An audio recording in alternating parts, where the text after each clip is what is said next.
What's up? So I'm gonna make a few videos. This will be the first in the series, ongoing series. I'll keep dropping more as you guys learn. Um, but this video is going to talk about how to set up TradingView. I've already signed up for TradingView, which is the charting suite that I use, which is pretty much what almost all serious traders use. There's a free version which gives you one list on the right here. I'll explain that later. It gives you limited amount of indicators, but you only need two for the strategy that I'm going to show you today. What else? Yeah, you can get away with just the base version for a long fucking time. So, like I said, I already signed up for TradingView, and once you sign up, this will be the first thing you see. It's very fucking bright. I'm sure you like dark mode, but to enable that, to save your retinas the glaring flare pain that this bright interface does to your eyes, go to click on this. Mine is C for my username, but it'll be a different letter for yours. So click on that, click on dark theme, boom. So much better. And you're going to have a whole bunch of extra symbols. I've already cleared them out, but I forgot to press record, so I was talking and ranting for a few minutes before I realized. I'll show you what I did to get rid of them, but it'll show you Apple, Microsoft, and all that other, TradFi stuff. And to get rid of them, you're going to click the trash can, have an empty list. And this will be different here up here. It'll be called default 1 or whatever, but I've already renamed it in the previous video that I forgot to press record for. But we'll go ahead and do it. We'll call it degen mode. All right, so what we're going to do here is add tokens that we want to look at. Close this.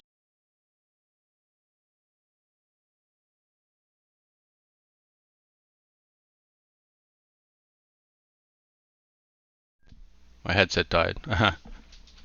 So yeah, you're going to type in what you're looking for. Let's say you want to look for BTC, Bitcoin. There's so many, it's kind of overwhelming. But you also want to put the pair USDT, because that's what you'll be buying against. Or even, you know, um, it could be a different pairing, like BTC to ETH. And you still get a whole bunch of shit that you don't really need. So you want to narrow it down to just crypto.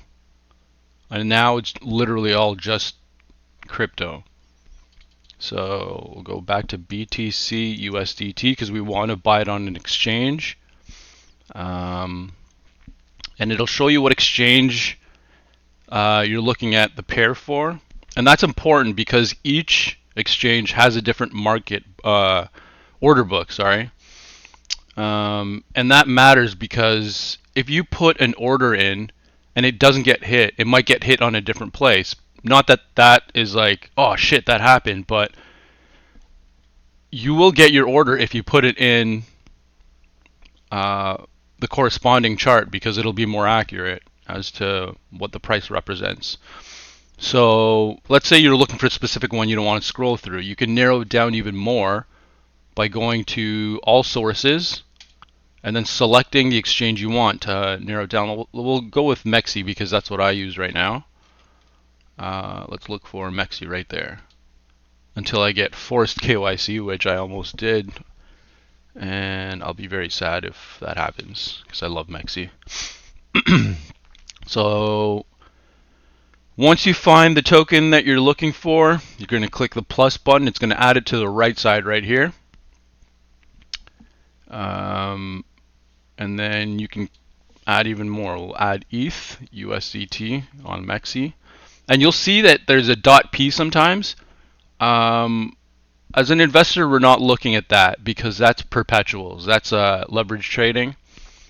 And that also, even though it's the same token, like I said, it's still a different order book on a different, I guess, trading module within Mexi. So yeah, that's important to use the one that's not .p and is just straight up USDT because that's spot, and that's what we're aiming for being investors.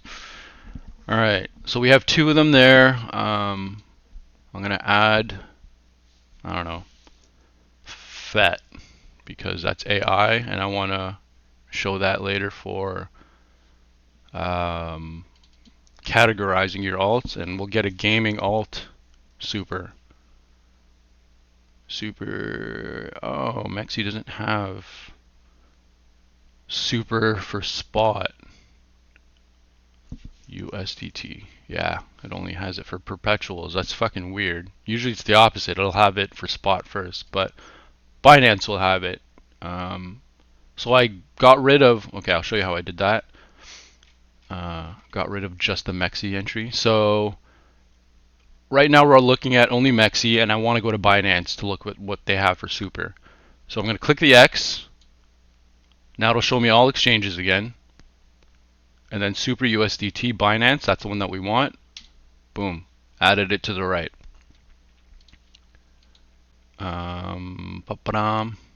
So now that we have some alts on our alts and Bitcoin on our watch list, and you can add them there, all the ones that I drop in charts, wherever I drop them, you know, be it Telegram, Discord, or what other sources. Add them to the watch list just so you can follow along.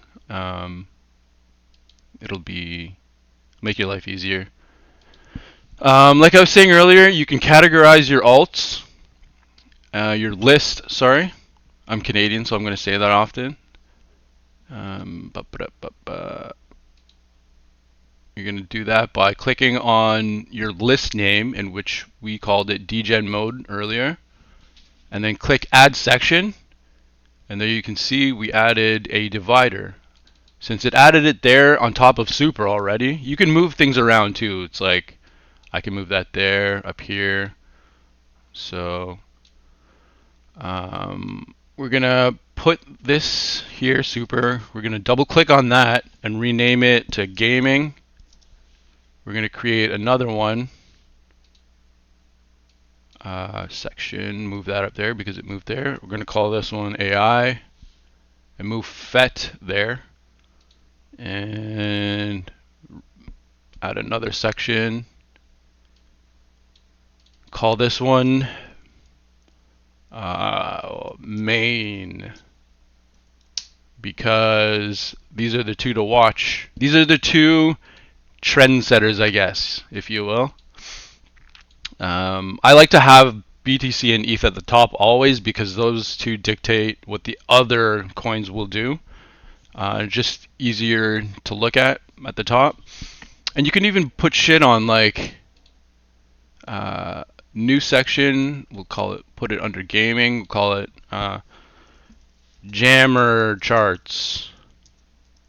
So you can drop everything that I put there.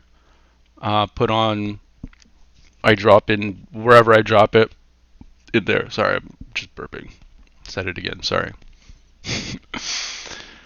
Yeah, jammer charts. We'll put another section called where'd that go? Right there.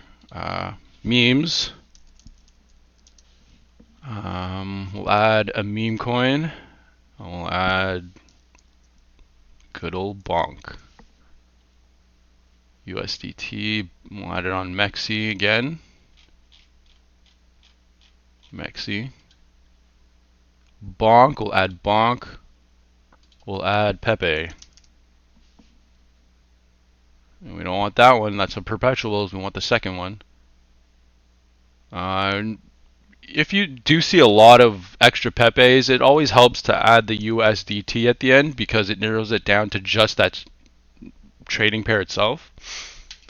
Click plus. There you go. You have your meme coin list right there.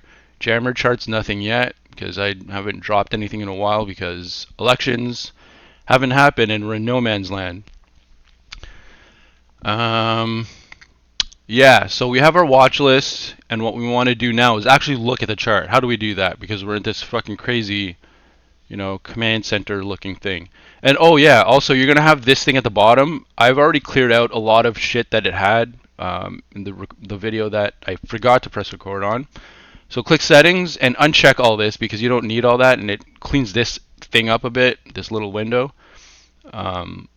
For crypto, you don't need all that extra data because there's no data sources for all that yet, and it's irrelevant to anything that I'm going to show you or for the strategy that I'm going to show you. So yeah, once you're in TradingView, you got it all set up at this window with your list, and it's all black because you want to save your eyeballs the pain. You're going to click on the coin you want and click on full chart. Boom. And this is where you'll be doing most of your work in, or all of your work in if you're serious about this. So yeah, first thing I like to do is get rid of the grid lines. It's up to you, but I just find it like really cluttery and ugly to look at. So to look at the settings of the chart and change the colors and all the values and whatever, double click on the I guess you can't. Right click on it and then click settings and then go to canvas and grid lines. We're going to click on this, click none. Boom. Nice and clean. And I suggest for the psychological part to change the color of the candles because you're going to have a bias with red and a bias with green. You don't want that. So click on this, change it to a different color. We'll go blue, blue, blue, and then change the red to something like purple. No, that's too close to blue. We'll change it to a neutral color like gray. There you go. No more bias. Just, oh, that went up, that went down, that went up, that went down. Click OK. And then, oh yeah, I've already changed this in the previous video again by accident when I didn't record. Growing green. This is the default that it had originally. Red and green. Again, that's bias. I don't like that. You want to remove all bias. And the reason why I like to remove bias from volume especially is because when you see something like this, a big green, that looks like, oh fuck, a lot of people are buying. Okay, let me explain volume. Volume is the amount of participation in that time frame or in this single candle. And these candles represent days because investors don't look at anything below the day. Only the daily and the weekly. Because your time horizon for your bag is a year or 2 years, or maybe even several months, at least 3 months. Because as an investor, you should assess your investment every so often. I'd say about every 3 to 4 months, which the daily and weekly are a good time frame for. So yeah, back to volume. It'll show you how much participation happened in that time. And you don't want to have any bias to be like, oh fuck, all the bulls are coming in because it's green. But look at the fucking price. Nothing really happened. It's a little too biased, a little too emotion inducing. We don't want that when we're dealing with this. So what I like to do is change it all to one color. And in this case, I like using purple. There you go. Now there's no more bias. All the information you got to extract from the volume is that there was a lot of participation in this during this day. And then everything else, not so much. Oh, another thing that you could add is the volume MA, because that's the average. So you can see once volume starts picking up over the average, something's like gonna happen, either a dump or a pump. But you're knowing that, okay, something's coming. And what ended up happening? We got a nice, uptrend here. And then as volume dies down again below the median, we're losing, that uptrend. Now we're in a downtrend here. Okay. So now that you have that set up, we're going to add the two indicators that you're going to need as an investor. These are the two that I love to use. Very simple indicators. One is the stochastic RSI and one is the RSI. And how do you add that? You click on the indicators, and the first one will be RSI, Relative Strength Index, and then stochastic RSI. This one right here. You can add them to a favorite list like this. You put the star, you click on the star, and then we'll do that with RSI as well, Relative Strength Index. So if ever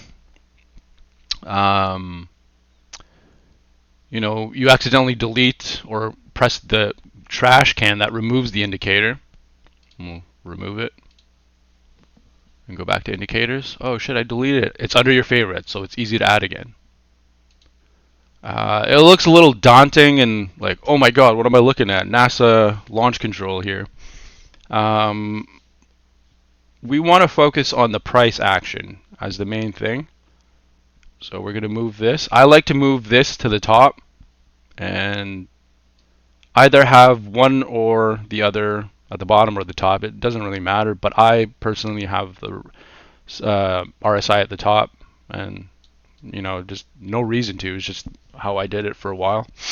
And we're going to do it this way in this video for example purpose. So yeah, there you have them both set up to the way that you will need for this strategy. What else is there to set up for TradingView? I believe that's it. I will show alerts and that other stuff when I start showing the technical stuff in the next video. But now that you have TradingView set up, you're all ready to start adding coins and charting them. Yeah. I don't want to go too long on this video because I want to make them small and digestible. So see you in the next one. Bye bye.